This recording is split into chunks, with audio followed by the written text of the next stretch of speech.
बाकी super hero अपनी पहचान छुपाते हैं, पर अपना टोनी स्टार्क प्रेस कॉन्फ्रेंस में अनाउंस करता है, मैं ही आयरन मैन हूं। मैं ही आयरन मैन। उसके पास कोई शक्ति नहीं होती, जो है उसका माइंड और लोहे का जिगर।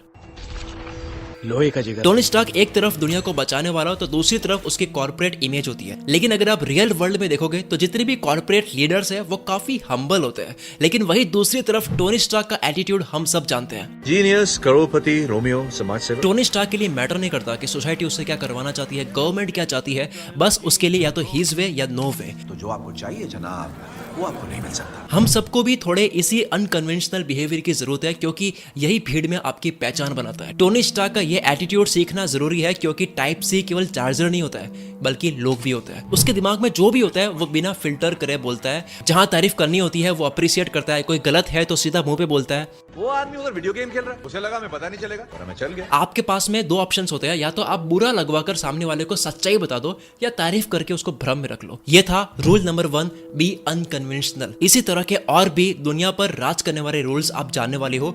रूल नंबर 2, दुश्मन को देखने का नजरिया। जोकर को अगर आप देखोगे तो वो अपने दुश्मन बैटमैन को मारना नहीं चाहता, उसके साथ में बस खेलना चाहता है। बैटमैन से कहता है, अगर तुझे मार दिया तो मैं अकेला क्या करूंगा। मैं तुम्हें मारना नहीं चाहता, तुम्हारे बगैर मैं क्या करूंगा। दुश्मन कई बार आपको कंप्लीट करते हैं, इनके बिना आप अधूरे होते हो। किसी भी इंसान का कद जानना है तो पता करो उसका दुश्मन कौन है। जितना बड़ा दुश्मन उतना बड़ा वो। हम बहुत जल्दी किसी को भी अपना दुश्मन बना लेते हैं और फिर गुस्से में उसके साथ में बुरा करना चाहते हैं। उसके साथ में शतरंज की तरह खेलो, दिमाग चलाओ। सिलिकॉन वैली ताकत की वजह से नहीं, वहां के फाउंडर्स के दिमाग की वजह से है। जैक स्पैरो समुद्र का ठग है, लड़ाई की वजह से नहीं, दिमाग की वजह से, चतुराई की वजह से। जैक स्पैरो के पास में कई चालाकी और स्ट्रेटेजीज होती है सामने वाले को झुकाने के लिए, इसलिए लड़ाई की जरूरत नहीं पड़ती है। आपके दिमाग की शक्ति कम पड़ती है तब आप हाथ चलाते हो, गुस्सा चलाते हो। मैदान में किसी भी कमजोर इंसान को देखना है तो उसका गुस्सा देख लो। रूल नंबर 3, बहुत ज्यादा प्लानिंग मत करो। हम बहुत प्लानिंग करके उसे करते नहीं है। ब्रूस ली ने कहा, if you spend too much time thinking about a thing you will never get it done. Joker planning नहीं करता, क्योंकि ना उसको कुछ पाने का लालच है, ना उसको कुछ खोने का डर। वो तो बस जो करता है एंजॉय करता है, इसीलिए शायद नाम जोकर है। क्या मैं वाकई प्लान बनाने वाला लगता हूँ? सोचता नहीं, बस कर देता हूँ। कैप्टन जैक स्पैरो समुद्र में रहने को एंजॉय करता है, उसे कहीं पहुंचना नहीं होता है, बस समुद्र में खोए रहना पसंद है। उसके लिए गोल से ज्यादा एक्सपीरियंस इंपॉर्टेंट है। और जिंदगी में जीने का मजा भी तब आता है जब हम जीतने के लिए नहीं बल्कि जीने के लिए जीते हैं। आप भी अपने समुद्र में खो जाओ, सिर्फ किनारा पाने के लिए मेहनत मत करो। शेरलॉक होम्स कोई भी केस इसलिए सॉल्व नहीं करता क्योंकि उसको सिर्फ क्रिमिनल को पकड़ना होता है, बल्कि इसलिए करता है क्योंकि वो उसके लिए नशा होता है। कई बार कुछ साबित करने के लिए या सॉल्व करने के लिए वो इतना खो जाता है कि वो अपनी लाइफ को भी रिस्क में डाल देता है। Rule number 4, practice. किसी मूवी में कैमरा कितना हिल रहा है उसको देखकर आप पता लगा सकते हो कि एक्टर ने उस फाइटिंग सीन के लिए कितनी प्रैक्टिस की हो। ज्यादा कैमरा शेक हो रहा है, कट्स ज्यादा है, एडिटिंग ज्यादा है और स्पीड से एंगल चेंज हो रहे हैं तो समझ जाओ कि एक्टर की कमियां छुपाई जा रही है।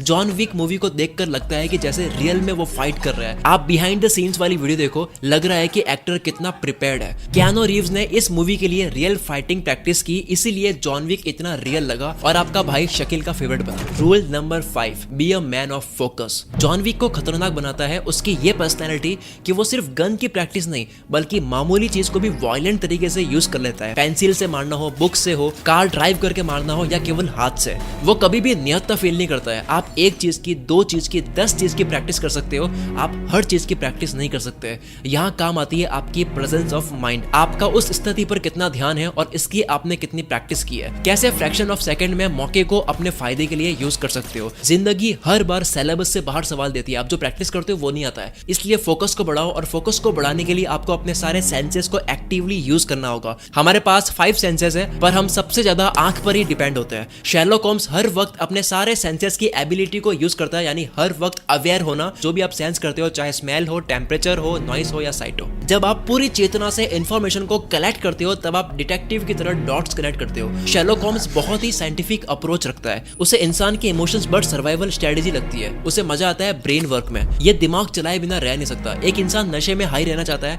उसी तरह शेरलॉक होम्स दिमाग चलाने से हाई होता है। आप उसके दिमाग चलाते हुए देखकर शॉक ना हो, ऐसा हो ही नहीं सकता।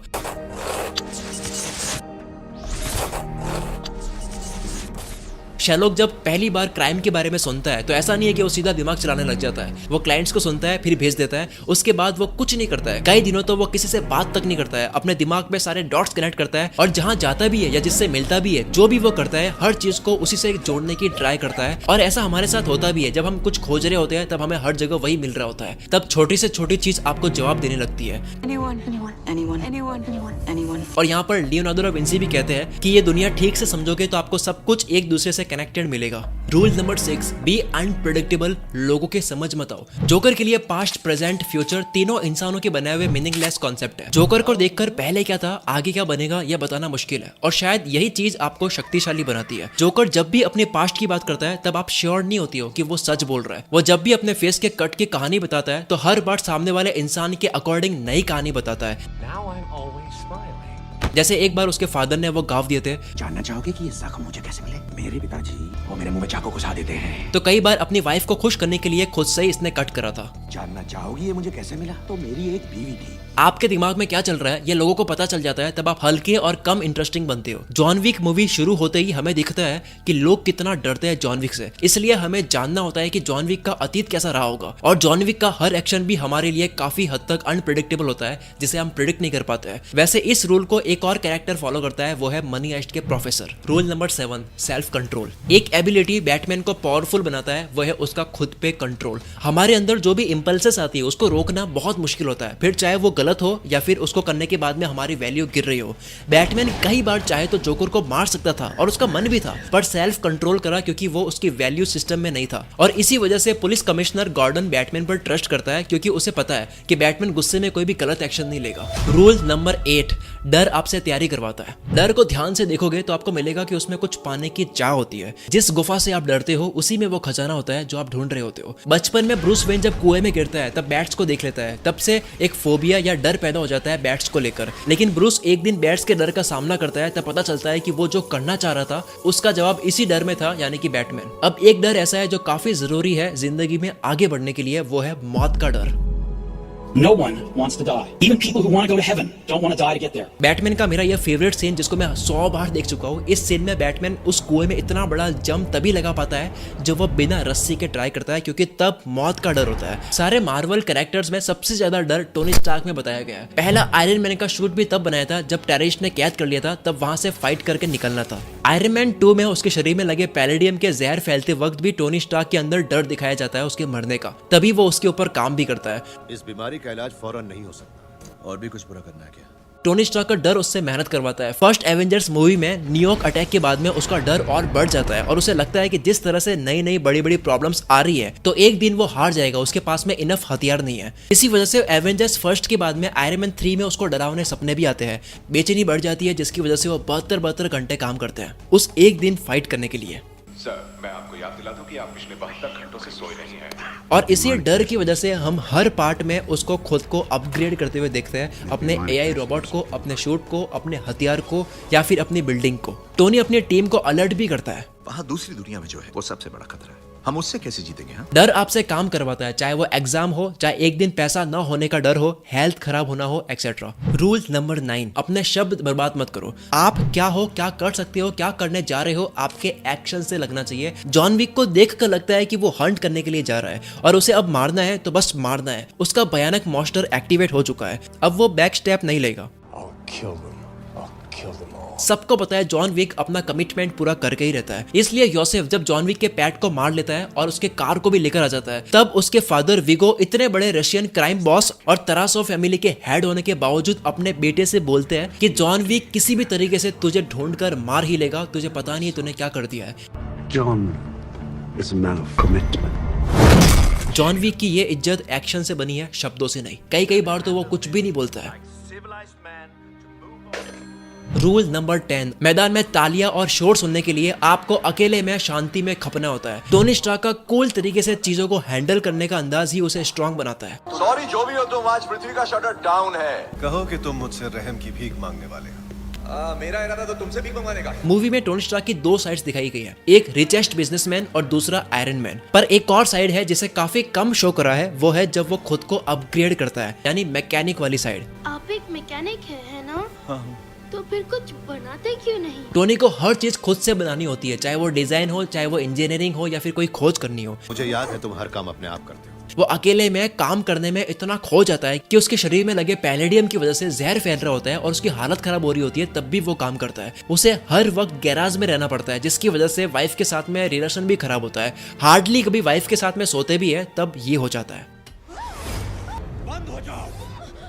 इसे नींद में मैंने ऑर्डर दिया होगा। मैं नीचे सोने जा रही हूँ, खेलो अपने खिलौनों से। आपको घंटों घंटों अकेले में अपने आप को अपग्रेड करने में देने होते हैं मैदान में इंटरेस्टिंग बनने के लिए। रूल नंबर 12, चीजों को सिंपल कर दो। शेरलॉक होम्स को देखकर लगता है कि यार कोई इंसान इतना स्मार्ट हो कैसे सकता है। तो सवाल ये है कि क्या हम भी इतने स्मार्ट हो सकते हैं? तो जवाब है यस। मूवी में शेरलॉक होम्स कहते हैं कि ये एलिमेंट्री है, Elementary, my dear Watson. यानी कि आम इंसान भी बेसिक चीजों से इतना स्मार्ट बन जाता है। विंसी कहते हैं simplicity is the ultimate sophistication. इसी पर स्टीव जॉब्स कहते हैं simple can be harder than complex. हमें सिंपल चीजें इतनी इफेक्टिव नहीं लगती है क्योंकि वो सिंपल है, इसीलिए मुश्किल और एडवांस चीजों में ही जाते हैं बिना फंडामेंटल्स क्लियर करे।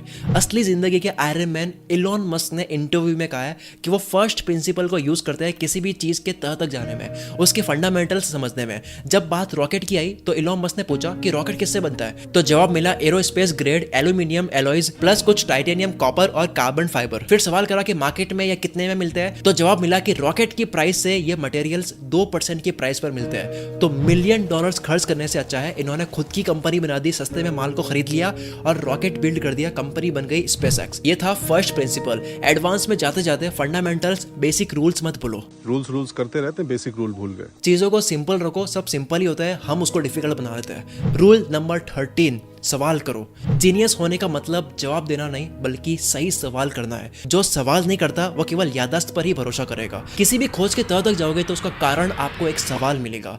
ऐसा क्यों होता है? हम ऐसा क्यों करते हैं? बताओ ना पापा, हम ऐसा क्यों करते हैं? जवाब नहीं मिला, हमने सवाल पूछने बंद कर दिए। वॉल्टर कहते हैं इंसान को जज उसके सवालों से करो, ना कि उसके पास कैसे जवाब है उससे।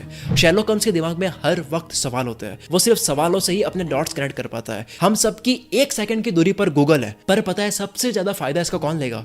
जो जैसे सवाल सर्च करेगा। हर चीज सवाल से शुरू होती है, ये वीडियो भी। Rule number 14, stay hungry stay foolish, जो कि स्टीव जॉब्स ने कहा है, जिसे जैक स्पैरो ने अच्छे से अप्लाई करा है। जैक स्पैरो एक जादूगर है जो किसी भी सिचुएशन में अपनी चालाकी से खुद को जीता ही लेता है। आप भले अपने 5 सेंसेस यूज कर लो, आपको वो चकमा दे ही देगा। मैं तो सोचता हूँ क्या हो अगर शेरलॉक होम्स इसको डिटेक्ट करे। जैक स्पैरो बाहर से मूर्ख लगता है, फनी लगता है, इसीलिए लोग इससे धोखा खा लेते हैं। हल्के में लेकर लोग इसे सब बता देते हैं जो नहीं बताना चाहिए। दोस्तों, ये थे दुनिया पर राज करने के रूल्स। इस वीडियो के कंटेंट में मैंने हेल्प ली है, स्टफ है यूट्यूब चैनल से। अब आपको एक अमेजिंग ऑफर देने वाला हूँ। आप सिर्फ 99 रुपीज में मेरी अब तक की लिखी हुई सारी ई बुक्स, स्क्रीन पर बुक्स के नाम पढ़ लो, ये सारी ई बुक्स आप पीडीएफ फॉर्मेट में अपने फोन में डाउनलोड कर सकते हो। हर कामयाब इंसान के पीछे एक औरत का नहीं, एक किताब का हाथ होता है। आपकी वो किताब कौन सी है, पढ़कर ही मालूम पड़ेगा। नीचे डिस्क्रिप्शन में लिंक है, दिक्कत हो तो ईमेल एड्रेस और टेलीग्राम चैट लिंक भी साथ में नीचे दे दिया है। मिलते हैं हम अगले संडे के शाम 5 बजे। Wish you all the very best. मैं शकील कुल मित्र से आपके सपनों को सपोर्ट करता हूँ।